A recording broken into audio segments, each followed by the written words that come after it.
দেউড়ি মন্দির ঠিক বন্ধু এবং তামারের মাঝামাঝি জায়গা, মানে তামারের কাছে আর কি। বন্ধু এখান থেকে আরও প্রায় 25 কিলোমিটার মতো।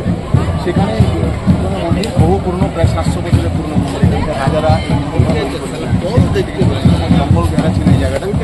এবং পুরনো মন্দির, এর কোনো পুরোহিত সেভাবে নেই, বা পুরোহিত বলতে আদিবাসীরা পুজো করে।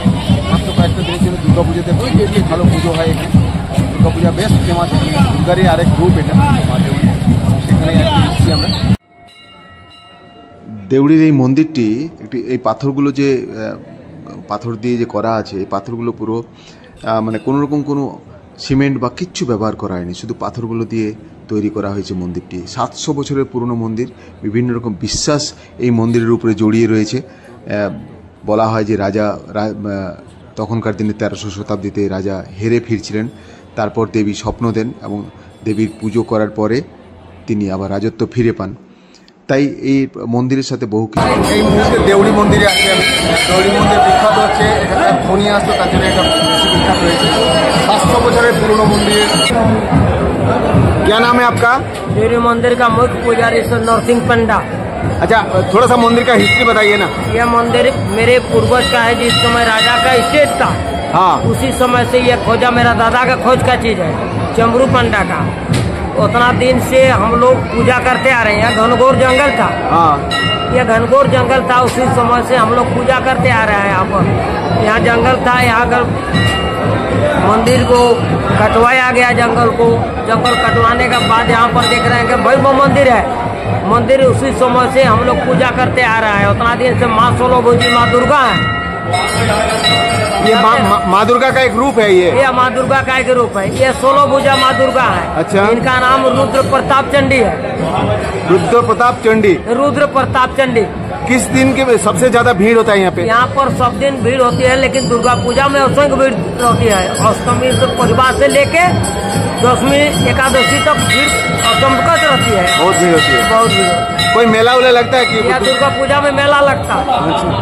और पूजा में क्या होता है, मतलब यहाँ पर पूजा में ना जो मानत लेके आता है? मानत लेके आए, जैसे कोई घंटी दिया, कोई कपड़ा दिया, कोई सोना चांदी दिया, कोई जो दे देने का शक्ति बनेगा, काढ़ा बकरा भेड़ा जो शक्ति बने। बलि होता है? हाँ, बलि होता है। वो दुर्गा पूजा का? हाँ, दुर्गा पूजा में ऐसे भी बलि होती है। ऐसे भी बलि होती है।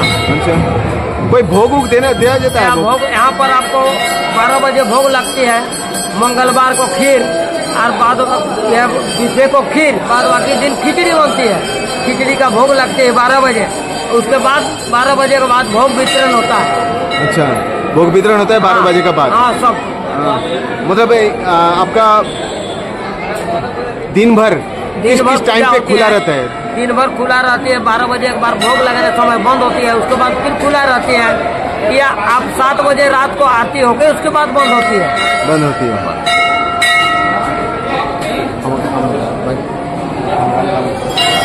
মন্দিরের পূজারী যিনি স্পষ্ট করে বলে দিলেন যে কীভাবে মন্দিরটা হয়েছে এবং কীভাবে 700 বছরের পুরনো মন্দির। এবং এই মন্দিরটা ফেমাস হয়ে গেছে, বিশেষ করে ধনী যখন আসতো আরও বেশি ফেমাস হয়েছে দেউড়ি মন্দির। জঙ্গল ঘেরা এরিয়া ছিল, এখন তো কিছু নেই এখানে, কিন্তু প্রচণ্ড রকম লাইন আছে এখনও। আজকের দিনেও আছে, স্বাধীনতার দিন প্রচুর লাইন, প্রচুর। মন্দিরের পরিসরটা খুব ছোটো। মা দুর্গার এক রূপ এটা, চণ্ডী মাতা মন্দির। সেখানেই আজকে আমি দাঁড়িয়ে রয়েছি কলকাতায়, উত্তর থেকে সাগর। রাজা কেরা মন্দিরটি তৈরি করেছিলেন এবং 1300 শতাব্দীতে, প্রায় 700 বছরের পুরনো মন্দির। মন্দিরটি বিখ্যাত যেহেতু এখানে ধোনি মাঝে মাঝে আসেন, ইন্ডিয়ার ক্রিকেটার, তিনি মাঝে মাঝে আসেন দেউড়ি মন্দিরে এবং সেখান থেকে প্রচুর বিখ্যাত হয়ে গেছে মন্দিরটি। মন্দিরটিতে প্রচুর ভিড় হয় প্রতিদিন।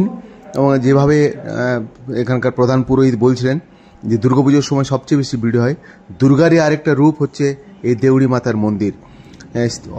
অনেক রকম বিশ্বাস রয়েছে। প্রচুর এখানে সুতো গেঁথে দেওয়া হয়, প্রচুর দেখলাম ঘণ্টা বাঁধা রয়েছে, বলি হয়। এবং মন্দিরটার ভিতরের যে স্ট্রাকচার অসম্ভব সুন্দর, অসম্ভব ভালো লাগবে দেখলে মন্দিরটিকে।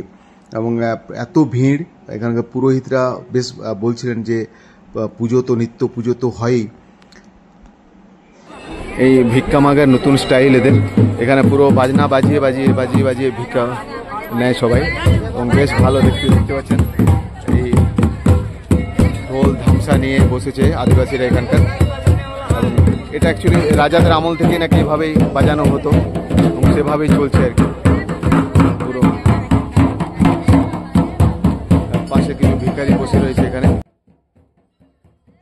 ধন্যবাদ সবাইকে, সবাই ভালো থাকবেন। আর যদি এই ভিডিওটি ভালো লাগে অবশ্যই লাইক করবেন, সাবস্ক্রাইব করবেন এবং শেয়ার করে অন্যদের দেখার সুযোগ করে দেবেন। দীপক মাহান্তি প্রত্যেককে শুভকামনা জানায়।